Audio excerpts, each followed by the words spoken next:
We can't purchase ready-made cakes at our bakery. We can't buy cake mixes. But just because we have to be low sodium, folks, doesn't mean that we don't want dessert. We kind of like it. We're going to make one of the best cakes you have ever had today. In a large bowl, I have 2 cups of canola oil. I imagine vegetable oil would work too. I don't know that. I don't have any because I just prefer canola oil. 2 cups of white sugar. 2 teaspoons of pure vanilla extract. And 4 eggs. My carton says that there's 70 in each one of these. I'm going to beat the ingredients that are in the large bowl. The medium-sized bowl has got 2 cups of all-purpose flour.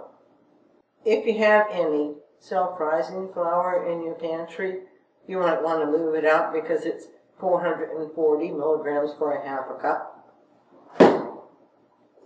We have 2 teaspoons of cinnamon, half a teaspoon of ground ginger,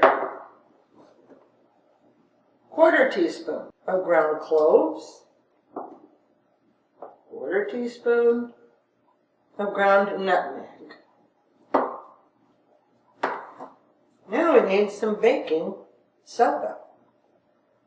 We can't use the regular baking soda from our store because it's got 1,200 milligrams of sodium for 1 teaspoon. We need 2 teaspoons in our dry ingredients.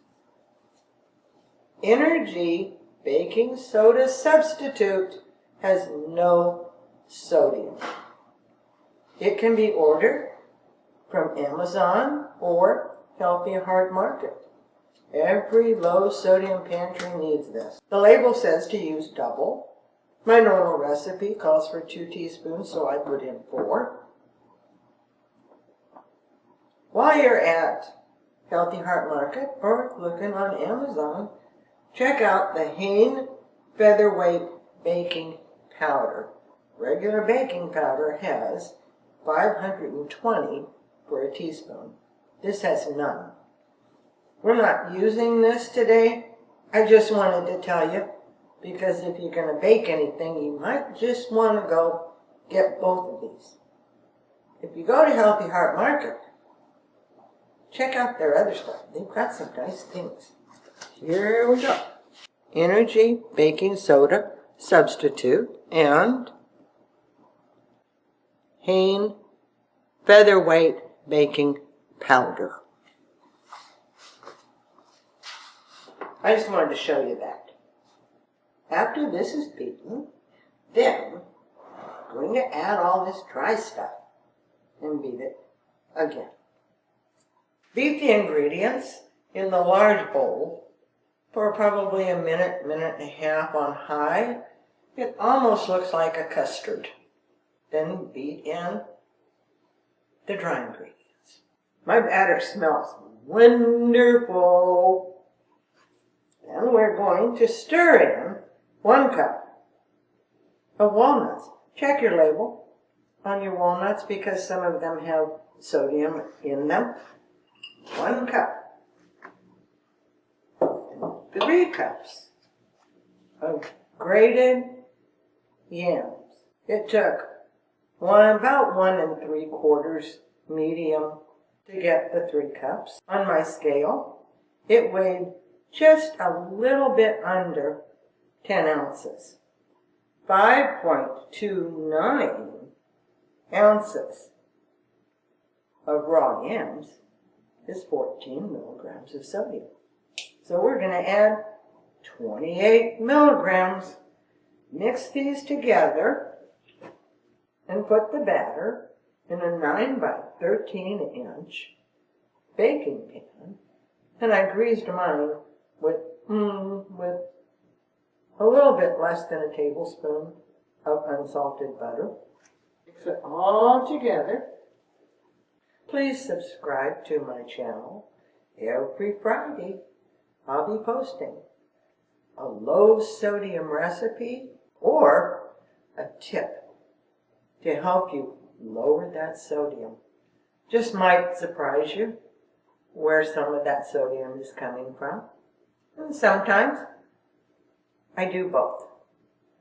Come back and see me on Friday. Pour the batter into your prepared pan. Bake it in your oven at 350 degrees for 40 to 45 minutes until you can put a toothpick in the middle and have it come out clean. Our cake is going in the oven. In a few minutes, there's going to be a big surprise for you. It took 42 minutes for our cake to bake, and the toothpick inserted in the middle came out clean. Cool your cake on a wire rack. When it's completely cool, store it in the refrigerator because we are not adding any salt for preservative. It can be frozen if there's any left. Our cake, the whole cake, has less than 311 milligrams of sodium. You ready for your surprise? Rediwhip and my store brand real cream. Extra creamy dairy whipped topping. 0 sodium per serving. Oh, it doesn't mean we can eat the whole thing, but we can put some on this. And we can have a great dessert tonight.